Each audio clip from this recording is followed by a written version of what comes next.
各位朋友，大家好，歡迎嚟到廣州土著頻道，我係方亮。今日繼續講華秋姐嘅故事。上一集我哋講到華秋姐嘅細佬講咗一句：你反正都得閒啦。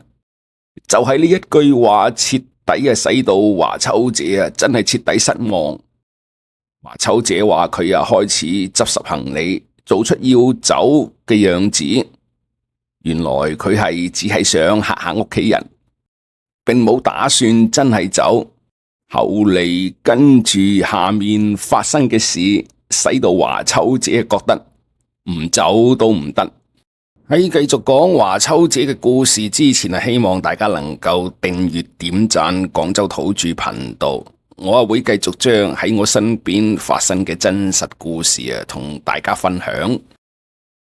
只見華秋姐攞起杯飲咗一啖茶，然後放低之後，擰個頭過嚟，佢慢慢講：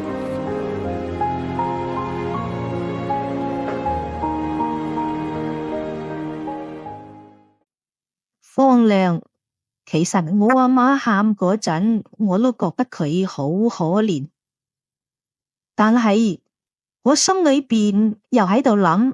我做得咁辛苦，又有邊個可憐我呢？我覺得我阿媽喊真係唔係捨唔得我，佢只不過係捨唔得嗰個可以幫佢倒屎倒尿嘅人。華秋姐講完呢一句話之後，佢望住我耷低個頭，我諗咗好耐，我諗咗一句話，我係咁樣問佢嘅，我話：華秋姐，你唔覺得呢個家離唔開你？華秋姐佢望住我，搖下個頭，然後慢慢轉頭望住窗外邊，慢慢咁講：我以前一直都以為呢個家離唔開我，後嚟先至發現，其實佢哋離唔開嘅係我呢一個工具人。華秋姐話：佢阿媽一直挨喺床上，後嚟見到華秋姐真係要執包袱走人，一開始佢先係窒住，後嚟就開始流眼淚，一邊喊就一邊講：秋啊，你唔能夠走噶，你走咗之後，媽點辦呢？華秋姐話佢冇出聲。呢個時候佢媽媽繼續講啦：秋啊，過嚟扶下我。華秋姐同我講，佢話呢一次係2年嚟嘅第一次聽到佢阿媽叫佢，佢喐都冇喐。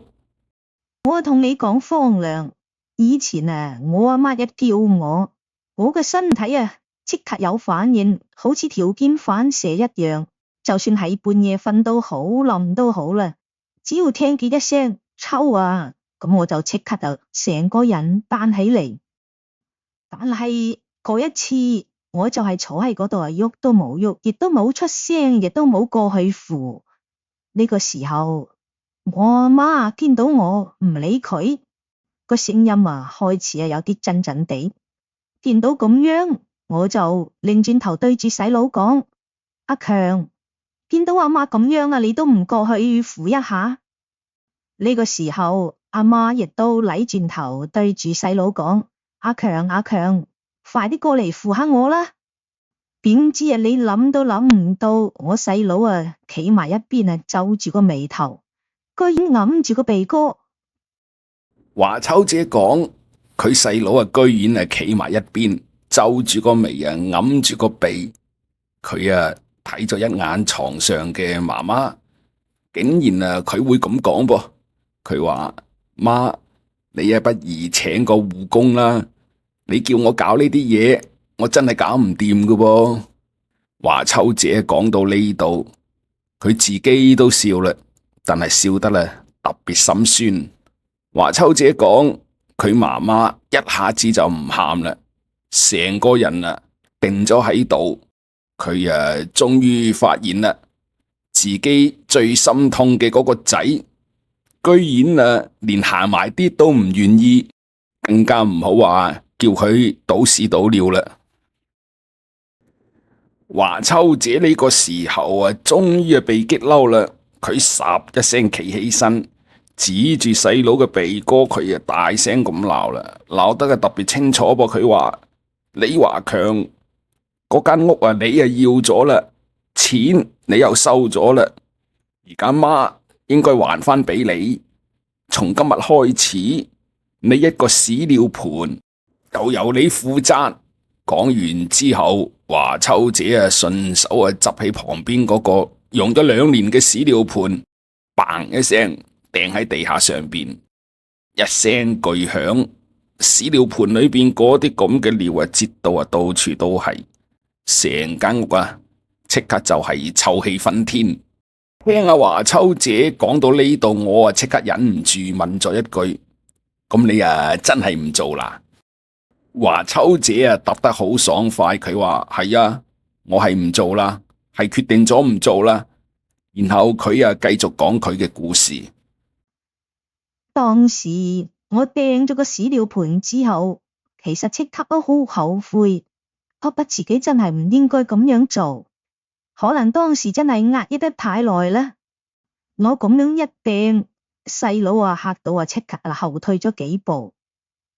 我阿媽一時亦都被我呢種咁樣嘅舉動嚇窒咗。雖然我覺得自己咁樣做係唔啱，但係唔知點解做完之後反而覺得自己真係好輕鬆。唔住我攞起已經收拾好嘅行李，頭都唔回，眼尾都唔望佢哋一眼，直接就向門口嗰度走去。當華秋姐差唔多行出門口嘅時候，佢啊聽到後邊佢嘅細佬啊嗌咗佢一聲：大家姐唔好咁啦，當我講錯嘢，向你賠禮道歉咧。同時啊，華秋姐嘅媽媽亦喺後邊咁樣講啦：阿秋啊，你咁樣走咗，盞等到啲街坊睇唔起我哋啦。你都話自己辛辛苦苦做咗2年，阿媽咁嘅身體仲有幾長命啊？你又何必等啲街坊到最後話你唔孝呢？聽到細佬同埋阿媽咁樣講，華秋姐呢個心裏邊又開始猶豫啦。咁到底華秋姐最後有冇走呢？後嚟佢又係一種咩心情呢？如果想知道大結局，請你繼續關注大結局第5集。多謝大家分享我嘅老街坊華秋姐嘅故事，我哋下一集見。